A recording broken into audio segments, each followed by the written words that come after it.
నమస్కారం ETV news కు స్వాగతం. గ్రూప్ 1 విషయంలో తెలంగాణ పబ్లిక్ సర్వీస్ కమిషన్ టీజీపీఎస్సీకి హైకోర్టు ఊరట కల్పించింది. సింగిల్ బెంచ్ ఇచ్చిన తీర్పుపై స్టే విధించిన డివిజన్ బెంచ్ నియామక ప్రక్రియ చేపట్టవచ్చని స్పష్టం చేసింది. గ్రూప్ 1 మెయిన్స్ పత్రాలు పునః మూల్యాంకనం చేయాలని, 8 నెలల్లో ప్రక్రియ పూర్తి చేయకపోతే మెయిన్స్ మళ్లీ నిర్వహించాలంటూ సింగిల్ బెంచ్ ఇచ్చిన తీర్పును రద్దు చేయాలని టీజీపీఎస్సీ చేసిన అప్పీలుపై హైకోర్టు విచారించింది. ప్రభుత్వం తరపున వాదనలు వినిపించిన అడ్వకేట్ జనరల్ సుదర్శన్ రెడ్డి తెలుగులో మెయిన్స్ జవాబులు రాసిన వారి పట్ల పక్షపాతం చూపించారు అనడానికి ఎలాంటి ఆధారాలు లేవని వాదించారు. మాల్ ప్రాక్టీస్, పేపర్ లీక్ లాంటి ఘటనలేమైనా చోటు చేసుకున్నాయా అని ప్రధాన న్యాయమూర్తి ప్రశ్నించారు. అలాంటిదేమీ లేదన్న ఏజీ ఏపీలో నిర్వహించిన గ్రూప్స్ పరీక్షల్లోనూ తెలుగులో రాసిన అభ్యర్థులు తక్కువగా ఎంపికయ్యారని తెలిపారు. ప్రిలిమ్స్, మెయిన్స్ కు వేర్వేరు హాల్ టికెట్లు జారీ చేయడాన్ని సైతం తప్పుపట్టారన్న ఏజీ హాల్ టికెట్ల జారీ విషయంలో టీజీపీఎస్సీకి అధికారం ఉంటుందన్నారు. మరోవైపు నిబంధనల ప్రకారం టీజీపీఎస్సీ మూల్యాంకనం చేయలేదని ఉద్యోగానికి ఎంపిక కాని అభ్యర్థుల న్యాయవాదులు వాదించారు. జవాబు పత్రాల్ని పరిశీలించకుండా మూల్యాంకనం సరిగ్గా జరగలేదని ఎలా చెబుతారని సీజే ప్రశ్నించారు. ఇరువైపులా వాదనలు విన్న సీజే ధర్మాసనం హైకోర్టు సింగిల్ బెంచ్ ఇచ్చిన తీర్పుపై స్టే విధించింది. నియామకాలు తుది తీర్పునకు లోబడి ఉంటాయన్న హైకోర్టు తదుపరి విచారణను వచ్చే నెల 16కు వాయిదా వేసింది.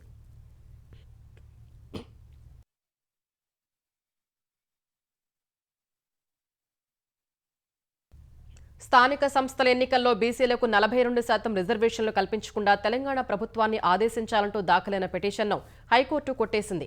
దేని ఆధారంగా పిటిషన్ దాఖలు చేశారంటూ పిటిషనర్పై ఆగ్రహం వ్యక్తం చేసింది. పంచాయతీరాజ్ చట్టంలోని సెక్షన్ 285A ప్రకారం రిజర్వేషన్లు కల్పించి ఆ మేరకు ఎన్నికలు నిర్వహించేలా ఆదేశించాలని దాఖలైన పిటిషన్లపై జస్టిస్ కె లక్ష్మణ్ విచారణ చేపట్టారు. బీసీలకు 42% రిజర్వేషన్లు కల్పించి స్థానిక సంస్థల ఎన్నికలు జరపాలని ప్రభుత్వం నిర్ణయించిందని పిటిషనర్ల తరపు న్యాయవాదులు పేర్కొన్నారు. ఇందుకు ఉత్తర్వులు జారీ చేసే యత్నాల్లో ఉన్నట్లు మీడియాలో వార్తలు వచ్చాయన్నారు. 42% రిజర్వేషన్లు కల్పిస్తే 50% రిజర్వేషన్లు దాటుతాయని, ఇది రాజ్యాంగ విరుద్ధమన్నారు. పంచాయతీరాజ్ చట్టంలోని సెక్షన్ 285Aను తొలగించి బీసీలకు 42% రిజర్వేషన్లు కల్పించడానికి శాసనసభ తీర్మానించిందన్నారు. బీసీలకు 42% రిజర్వేషన్తో పాటు పంచాయతీ ఎన్నికల నోటిఫికేషన్ జారీ చేయాలని ప్రభుత్వం ప్రయత్నిస్తోందన్నారు. బీసీ రిజర్వేషన్లకు ప్రభుత్వం ప్రయత్నిస్తోందన్న మీడియా కథనాల్ని ఆధారంగా చేసుకోలేమన్న హైకోర్టు పిటిషన్ను కొట్టివేసింది.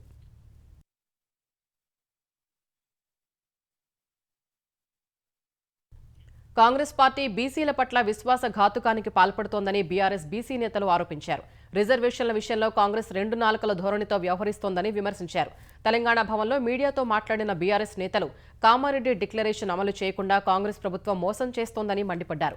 బీసీలకు 42% రిజర్వేషన్ల అమలుకు స్పష్టమైన అవకాశాలు ఉన్నా వాటిని నీరుగారుస్తోందని శాసనమండలిలో ప్రతిపక్ష నేత మధుసూదనాచారి అన్నారు. కేసీఆర్ ఆదేశాలతో తమిళనాడులో పర్యటించి బీసీ చట్టబద్ధతపై అధ్యయనం చేసి ప్రభుత్వానికి చెప్పినా పెడచెవిన పెట్టిందని తెలిపారు. బీసీల మనసు గాయపడితే పర్యవసానాలు తీవ్రంగా ఉంటాయన్నారు. బీసీలకు చట్టబద్ధంగా 42% రిజర్వేషన్లు కల్పించాలని డిమాండ్ చేశారు.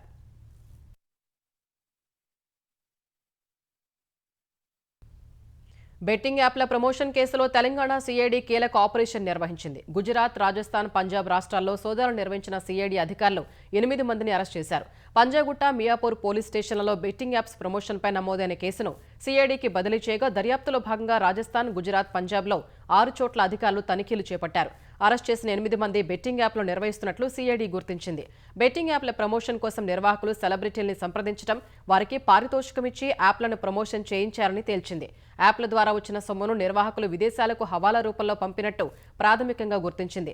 Taj 0007, S365, Telugu 365, VL book, Andhra 365, fair.live అనే 6 యాప్లను సెలబ్రిటీలు, ఇన్ఫ్లుయెన్సర్లతో నిర్వాహకులు ప్రమోషన్ చేయించినట్టు సీఐడీ తేల్చింది. పలువురు అమాయకులు దీన్ని నమ్మి బెట్టింగ్ పెట్టి పెద్ద ఎత్తున సొమ్ము పోగొట్టుకున్నట్టు అధికారులు గుర్తించారు. నిందితుల నుంచి భారీగా కస్టమర్ల డేటా, ఎలక్ట్రానిక్ పరికరాల్ని సీఐడీ పోలీసులు స్వాధీనం చేసుకున్నారు.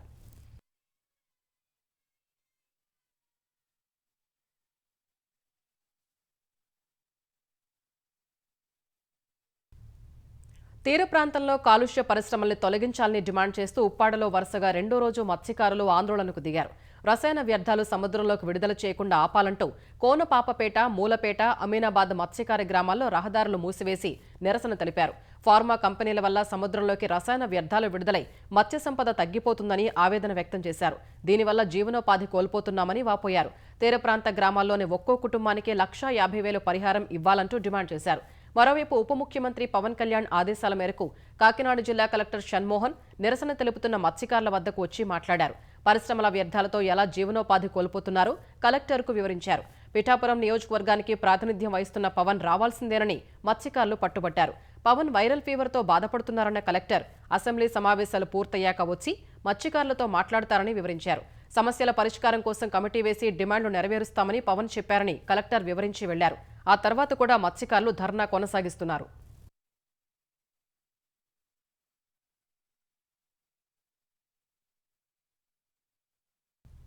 కాకినాడ జిల్లా ఉప్పాడలో మత్స్యకారుల సమస్యల పరిష్కారానికి ఉన్నతాధికారులు, మత్స్యకార ప్రతినిధులు, స్థానిక నాయకులతో కమిటీ ఏర్పాటు చేశామని ఉప ముఖ్యమంత్రి పవన్ కళ్యాణ్ తెలిపారు. కమిటీలో రెవెన్యూ ఉన్నతాధికారులు, కాకినాడ జిల్లా కలెక్టర్, కాలుష్య నియంత్రణ మండలి, పరిశ్రమలు, ఫిషరీస్ అధికారులు ఉంటారని చెప్పారు. జీవనోపాధి, మౌలిక సదుపాయాల కల్పనపైన కమిటీ దృష్టి పెడుతుందన్నారు. అమలు చేయదగిన సిఫారసులతో కూడిన నివేదికను కమిటీ సిద్ధం చేస్తుందని తెలిపారు. కమిటీ నివేదిక ఆధారంగా ప్రభుత్వం తగిన చర్యలు తీసుకుంటోందని భరోసా ఇచ్చారు. ప్రతి సమస్యను పరిగణనలోకి తీసుకుని పరిష్కారం అన్వేషించాలని అధికారుల్ని ఆదేశించినట్లు వివరించారు. ఉప్పాడ మత్స్యకారుల సమస్యల్ని సీఎం చంద్రబాబు దృష్టికి తీసుకెళ్తామన్న పవన్ కళ్యాణ్ అసెంబ్లీ సమావేశాలు ముగిశాక స్వయంగా ఉప్పాడ మత్స్యకారులతో కూర్చొని చర్చిస్తామని చెప్పారు.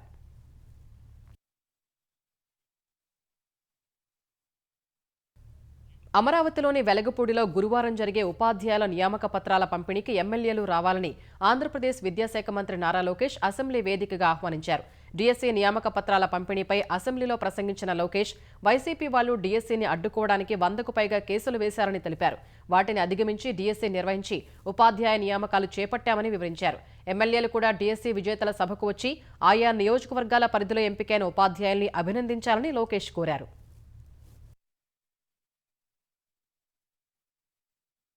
కూటమి ప్రభుత్వం వచ్చాక 234 కోట్ల రూపాయల విలువైన రేషన్ బియ్యాన్ని స్వాధీనం చేసుకుందని పౌర సరఫరాల శాఖ మంత్రి నాదెండ్ల మనోహర్ తెలిపారు.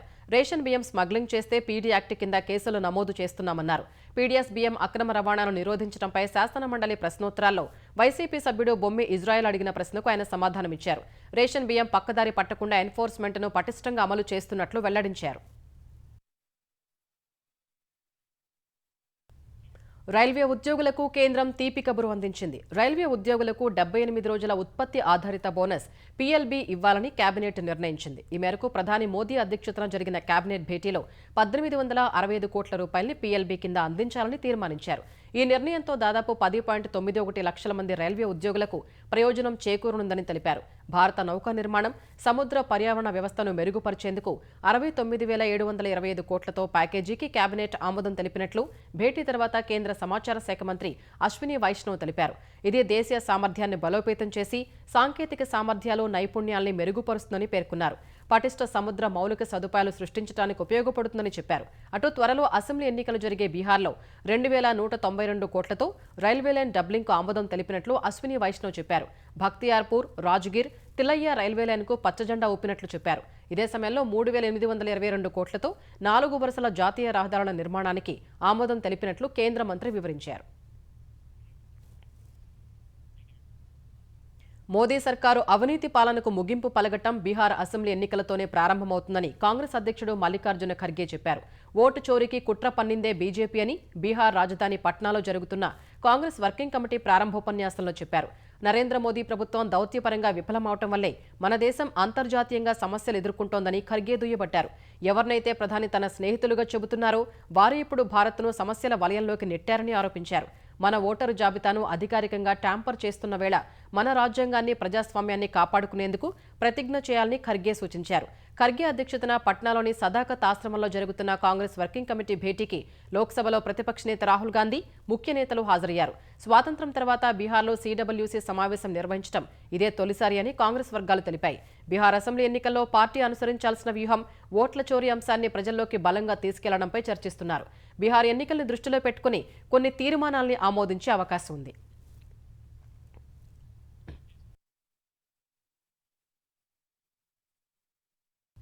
రాష్ట్ర హోదా కోసం కేంద్రపాలిత ప్రాంతం లద్దాఖ్లో యువత చేపట్టిన ఆందోళనలు హింసాత్మకంగా మారాయి. లద్దాఖ్కు రాష్ట్ర హోదా డిమాండ్ చేస్తూ లేహ్లో పెద్ద ఎత్తున ఆందోళనకారులు రోడ్డెక్కారు. రాష్ట్ర హోదా కల్పించాలని కోరుతూ 15 మంది యువత సెప్టెంబర్ 10 నుంచి 35 రోజుల నిరాహార దీక్షకు దిగారు. ఈ క్రమంలో నిన్న వారిలో ఇద్దరి పరిస్థితి విషమించగా ఆసుపత్రికి తరలించారు. ఈ పరిణామంతో ఇవాళ బంద్కు పిలుపునిచ్చిన లేహ్ అపెక్స్ బాడీ ఎల్ఏబీ యువజన విభాగం నిరసనలు చేపట్టింది. వందలాది యువత వీధుల్లోకి వచ్చి ఆందోళనలు చేపట్టారు. వారిని చెదరగొట్టేందుకు వచ్చిన పోలీసులతో ఘర్షణకు దిగారు. ఆగ్రహానికి గురైన ఆందోళనకారులు పోలీసులపై రాళ్లు రువ్వారు. శాంతించిన నిరసనకారులు బీజేపీ కార్యాలయంపై దాడి చేసి నిప్పు పెట్టారు. ఓ పోలీసు వాహనాన్ని తగులబెట్టారు. ఆందోళనకారుల్ని కట్టడి చేసేందుకు పోలీసులు భాష్వాయు ప్రయోగించారు. ప్రజల డిమాండ్లపై చర్చించేందుకు అక్టోబర్ 6న లద్దాఖ్ ప్రతినిధులతో కేంద్రం చర్చలు జరపనుంది. ఈ తరుణంలో ఆందోళనలు చెలరేగటం ప్రాధాన్యం చోటు చేసుకోవటం గమనార్హం.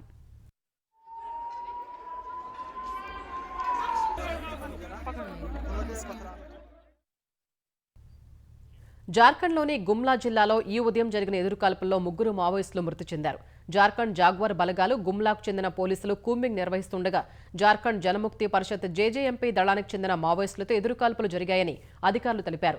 బిష్ణుపూర్ పోలీస్ స్టేషన్ పరిధిలో ఉదయం 8 గంటలకు ఈ ఘటన జరిగినట్లు ఐజీ మైకేల్ రాజ్ వివరించారు. ఘటనా స్థలం నుంచి 3 ఆయుధాల్ని స్వాధీనం చేసుకున్నట్లు తెలిపారు.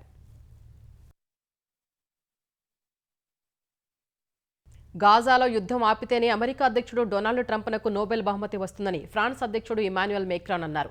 ఐక్యరాజ్యసమితి సర్వసభ్య సమావేశాల కోసం అమెరికా వెళ్లిన మేక్రాన్ యుద్ధం ఆపిన వారికే నోబెల్ శాంతి బహుమతి వస్తుందన్నారు. గాజాలో ఇంకా మారణహోమం ముగియలేదని గుర్తు చేశారు. గాజాలో యుద్ధం ఆపేందుకు ఇజ్రాయెల్పై ఒత్తిడి తెచ్చే శక్తి యుఎస్కు మాత్రమే ఉందన్నారు. అది ట్రంప్ వల్లే సాధ్యమని చెప్పారు. ట్రంప్ గాజా యుద్ధాన్ని ముగించడంలో విజయం సాధిస్తేనే ఆయన్ను నోబెల్ బహుమతి వరిస్తుందన్నారు. గాజాలో మారణహోమానికి తాము ఎలాంటి ఆయుధాలు పంపించడం లేదని, అమెరికానే ఇజ్రాయెల్కు ఆ సాయం చేస్తోందని మేక్రాన్ విమర్శించారు. పాలస్తీనా ప్రత్యేక దేశంగా మారడం అనేది అంతిమంగా ఇజ్రాయెల్పైనే ఆధారపడి ఉంటుందని తెలిపారు.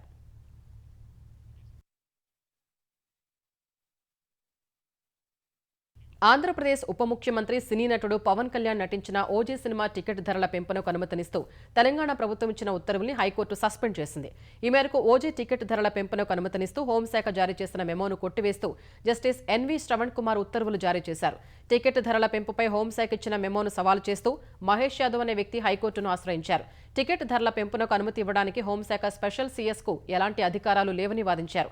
హైదరాబాద్ పరిధిలో పోలీస్ కమిషనర్, జిల్లాల పరిధిలో జాయింట్ కలెక్టర్కు మాత్రమే మెమో జారీ చేసే అధికారం ఉందని కోర్టుకు తెలిపారు. సినిమా టికెట్లు అధిక ధరకు విక్రయించకూడదని నిబంధనలు ఉన్నాయని వివరించారు. గేమ్ చేంజర్ సినిమా సందర్భంగా హోంశాఖ అండర్టేకింగ్ ఇచ్చిందని తెలిపారు. ఈ వాదనని పరిగణనలోకి తీసుకున్న justice N V Sravan Kumar ticket ధరల పెంపునకు అనుమతినిస్తూ జారీ చేసిన మెమోను సస్పెండ్ చేశారు. తదుపరి విచారణ అక్టోబర్ 9కి వాయిదా వేశారు.